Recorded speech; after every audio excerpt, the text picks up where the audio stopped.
안녕하십니까 성도 여러분. 지난 한 주간 잘 지내셨습니까? 사랑합니다. 축복합니다. 오늘 우리가 함께 은혜 받을 말씀은 마태복음 17장 14절로 20절 말씀입니다. 제가 말씀을 봉독하겠습니다. 그들이 무리에게 이르매 한 사람이 예수께 와서 꿇어 엎드려 이르되 주여 내 아들을 불쌍히 여기소서. 그가 간질로 심히 고생하여 자주 불에도 넘어지며 물에도 넘어지는지라. 내가 주의 제자들을 데리고 왔으나 능히 고치지 못하더이다. 예수께서 대답하여 이르시되 믿음이 없고 패역한 세대여, 내가 얼마나 너희와 함께 있으며 얼마나 너에게 참으리요. 그를 이리로 데려오라 하시니라. 이에 예수께서 꾸짖으시니 귀신이 나가고 아이가 그때부터 나으니라. 이때 제자들이 조용히 예수께 나와 이르되 우리는 어찌하여 쫓아내지 못하였나이까? 이르시되 너희 믿음이 작은 까닭이라. 진실로 너에게 이르노니 만일 너에게 믿음이 겨자씨 하나만큼만 있어도 이 산을 명하여 여기서 저기로 옮겨지라 하면 옮겨질 것이요 또 너희가 못할 것이 없으리라. 아멘. 자, 예수님께서 베드로, 야고보, 요한 세 제자를 데리고 높은 산에 올라가셨습니다. 그곳에서 이 제자들은 세상에서 볼 수 없는 장면을 목격합니다. 예수님이 변형되사 얼굴이 해같이 빛나고 그리고 그 옷이 빛과 같이 휘어졌습니다. 그리고 나서는 모세와 엘리야하고 얘기하는 것이 보였습니다. 이 베드로를 비롯한 제자들은 너무 황홀했습니다. 그래서 이 베드로가 예수님 앞에 이렇게 얘기합니다. 우리가 여기 있는 것이 좋사오니 만일 주께서 원하시면 초막 셋을 짓되 하나는 주를 위하여, 하나는 모세를 위하여, 하나는 엘리야를 위하여 하리이다. 이 세 제자는 정말 놀라운 체험을 했습니다. 잠시나마 천국을 체험한 것이죠. 사도 바울도 고린도서 12장에서 자기가 낙원으로 이끌려 올라가서 말로 표현할 수 없는 것을 체험했다고 그렇게 고백을 합니다. 여기 제자들이나 또 사도 바울이나 모두 하늘나라를 체험한 것입니다. 그곳에서 정말 영원토록 살고 싶다는 베드로의 간청에도 불구하고 예수님은 제자들을 데리고 산에서 내려오셨습니다.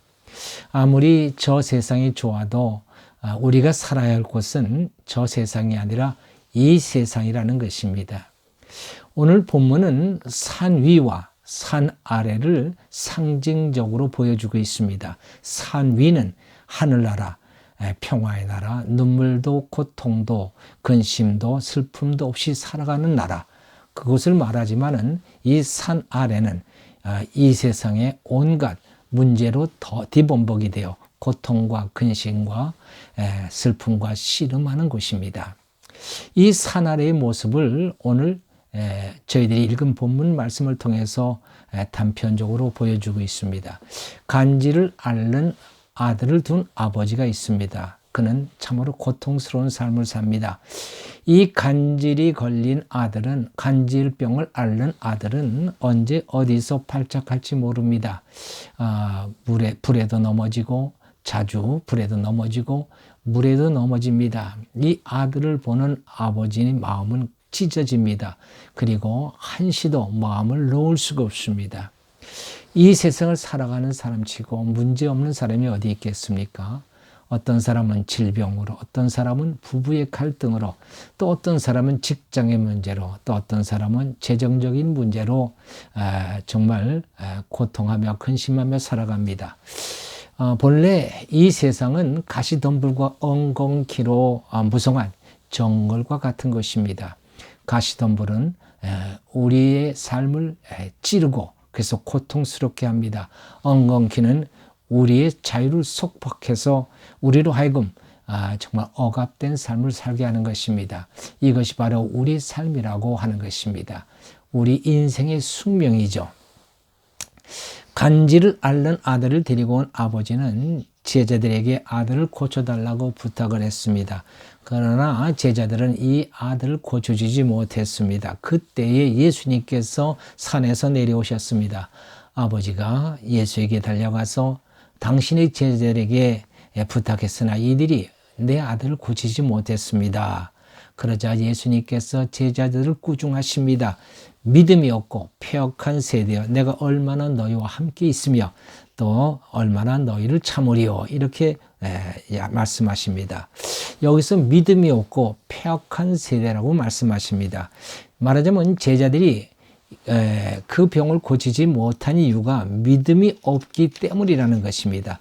다시 말하면 너희가 믿음이 있었다면 이 병을 고칠 수 있었다고 말씀하십니다. 또 예수님에게 이 아버지가 간청을 합니다. 무엇을 하실 수 있거든 우리를 불쌍히 여기사 도와주소서. 그러자 예수님 말씀하십니다. 할 수 있거든이 무슨 말이냐? 믿는 자에게 능치 못할 일이 없느니라. 말하자면 이 험한 세상, 이 문제투성인 세상을 살아가려면은 믿음이 절대적으로 필요하다는 그런 말씀이 됩니다.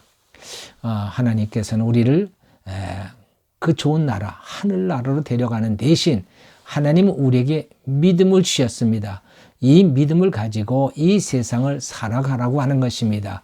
그리하면 우리가 이 세상을 얼마든지 넉넉하게 잘 살아갈 수 있기 때문이라는 것입니다. 예수님이 제자들에게 믿음이 없다고 하셨습니다. 사실 이 제자들인 무리들은 믿음의 공동체입니다. 그러니까 제자들이 가장 싫어하는 말이 아마 믿음이 없다는 말일 것입니다. 그것은 굉장히 자존심 상하는 말이 됩니다. 그건 목사에게도 마찬가지입니다. 언젠가 교회가 아주 위기 상황에 있을 때에 저는 정말 불안과 초조의 그러한 삶을 살고 있었습니다. 근데 어떤 분이 저보고 하는 말이 믿음이 없다고 얘기를 해요. 저는 그 말을 듣고서 너무 화가 났습니다.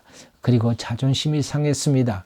도저히 그 사람의 말을 인정할 수가 없습니다. 내가 누굽니까? 목사인데 목사에게 믿음이 없다고 하니 얼마나 정말로 자존심 상하는 일이겠습니까? 그날 밤 저는 그 문제를 가지고 하나님 앞에 기도했습니다.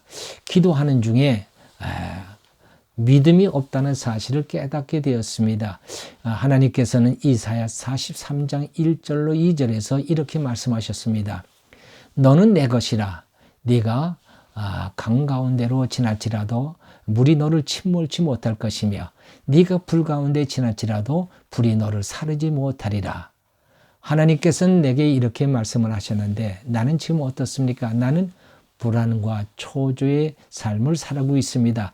정말 내가 믿음이 없구나 하는 사실이 깨달아졌고 그 사실이 인정이 되었습니다. 저는 그 사실을 가지고 하나님 앞에 기도했습니다. 하나님, 제가 믿음이 없습니다. 믿음 없음을 회개했습니다. 예수님은 또 제자들에게 패역하다고 말씀하셨습니다. 이 단어는 원어로 디아스토레포라고 하는 말인데 뜻은 왜곡하다, 빗나가다 그런 뜻입니다. 믿음이 없는데 있는 것처럼 생각하는 것은 곧 그것은 디아스토레포라고 하는 말이 되는 것입니다. 말하자면 자신을 왜곡하고 있다는 것이죠. 그것은 결국 그의 삶을 빗나가게 만드는 것입니다. 사람이 가장 착각하기 쉬운 것이 자기가 되지 않고서도 된 줄로 아는 것입니다. 믿음이 없으면서도 믿음이 있는 줄로 착각하는 것입니다. 제자들이 그랬습니다. 어쩌면 우리들이 그럴지도 모르겠습니다. 예수님이 바로 그 점을 지적하신 것입니다. 문제의 진실을 알면 그걸 고칠 수 있습니다. 그러나 모르면 고칠 수 없는 것입니다. 어느 부부가 이혼 상담을 했습니다. 그들이 주장하는 이혼의 사유는 다툼입니다. 매일 다투면서 살아가는 거예요. 그래서 그렇게 사느니 차라리 헤어지는 것이 낫다, 이혼한 것이 낫다고 생각을 해서 이제 이혼하려고 합니다. 그래서 왜 매일 다투느냐고 물었더니 성격 차이 때문이라고 얘기를 합니다. 성격 차이가 이유라면은 이 세상에 사는 모든 부부는 다 이혼해야 맞습니다. 왜냐하면 성격에 맞는 부부가 어디 있습니까? 없습니다.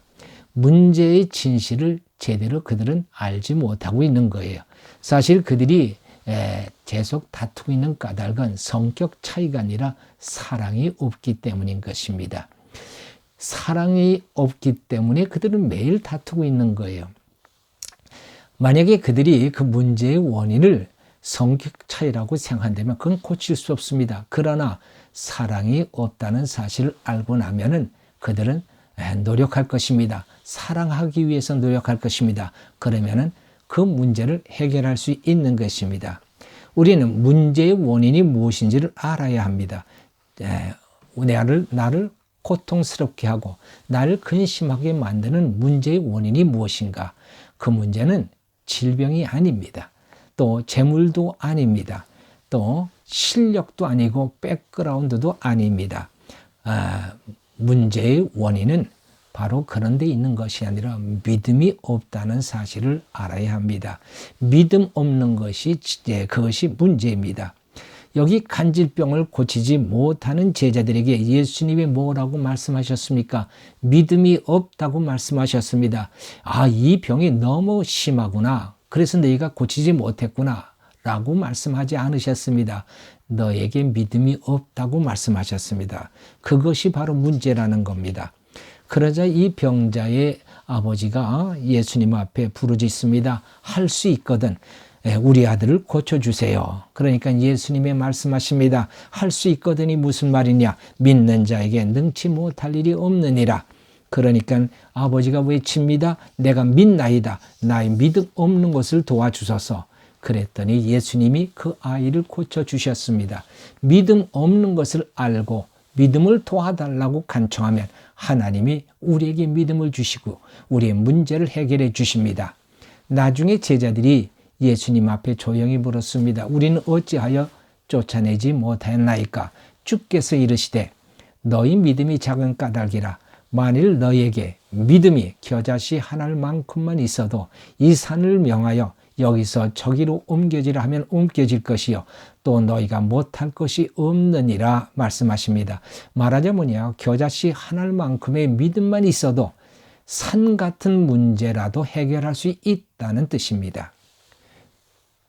믿음만 있으면 아무리 이 세상이 험하고 악해도 능히 잘 살아갈 수 있습니다. 그래서 하나님은 우리를 저 좋은 세상 하늘로 데려가지 않으시고 믿음을 주셔서 그 믿음으로 살라고 하시는 것입니다.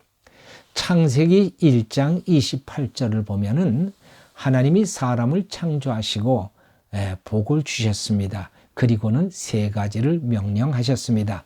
나는 이 말씀을 오늘 본문에 적용해 봅니다. 그 복이 믿음입니다. 믿음을 가지면 우린 3가지 하나님의 명을 따라서 살아갈 수 있습니다. 첫째는 생육하고 번성하고 땅에 충만하라 하셨습니다. 그렇습니다. 우리에게 믿음만 있으면 우리는 많은 사람들에게 전도할 수 있고 또 많은 이들을 하나님의 가족으로 구원할 수 있습니다. 둘째는 땅을 정복하라 하셨습니다. 아무리 이 세상이 험하고 악하다 할지라도 우린 이 악하고 험한 세상을 능히 이길 수 있습니다. 결코 좌절하거나 절망하지 않습니다. 아무리 힘들고 어려운 일을 만나도 그것을 이겨낼 수 있습니다. 정복할 수 있습니다. 셋째는 만물을 다스리라 하셨습니다. 말하자면 이 세상을 권세자로 살아갈 수 있다고 하는 것입니다. 하나님의 나라를 누리며 살아갈 수 있습니다. 하나님이 주시는 놀라운 축복을 우리가 이 세상에서 누리며 살아갈 수 있다고 하는 것입니다. 하나님은 만물의 주인이십니다. 우리로 하여금 이 세상을 하나님의 자녀로서 또 하나님의 아들로서 주인으로서 이 세상을 누리며 살아가는 하나님의 귀한 백성들이 되시기를 주의 이름으로 축원합니다. 기도하십시다. 할렐루야. 하나님 아버지 감사합니다. 참으로 이 세상은 험하고 악한 세상입니다. 가시덤불과 엉겅퀴로 우리를 속박하고 우리를 힘들게 하고 고통스럽게 합니다. 그러나 이 모든 것들 등에 넉넉하게 정복하고 이기며 또한 이 세상에서 하나님의 뜻을 이루며 하나님이 주시는 귀한 복을 누리며 살아갈 수 있는 그와 같은 귀한 우리에게 복을 주셨습니다. 그 복이 바로 믿음인 줄 아옵니다. 하나님, 우리에게 믿음을 더하소서. 우리에게 믿음을 주시옵소서. 우리에게 주시는 그 믿음만 있으면 우리 인등이 이 세상을 우리가 하나님의 나라로 살아갈 수 있는 줄 믿사오니 주여 저희들의 믿음 없음을 불쌍히 여기시고 우리에게 믿음을 더하여 주시옵소서. 감사하고 우리 주 예수 그리스도의 이름으로 기도하옵나이다. 아멘.